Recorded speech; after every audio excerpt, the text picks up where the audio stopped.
প্রতিবাদী স্লোগানে মিছিল। বিএনপির ভারপ্রাপ্ত চেয়ারম্যানকে নিয়ে কটূক্তি করায় ক্ষোভ জানাতে রাজপথে নেতাকর্মীরা।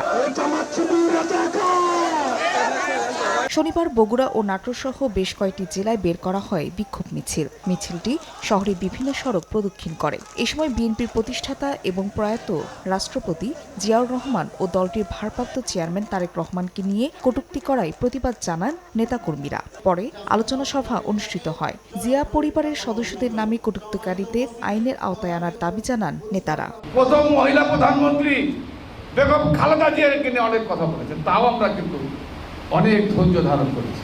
সারা দেশ আজকে জেগে উঠেছে।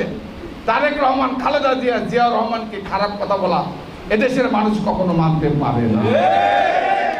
এছাড়া ফরিদপুরে চিকিৎসক সমাজ এবং বাগেরহাটে জাতীয়তাবাদী সামাজিক সংস্কৃতি সংস্থা মানববন্ধন করে। পরে প্রতিবাদী গণসংগীত অনুষ্ঠিত হয়। ফাহরি ফারজানা, সময় সংবাদ।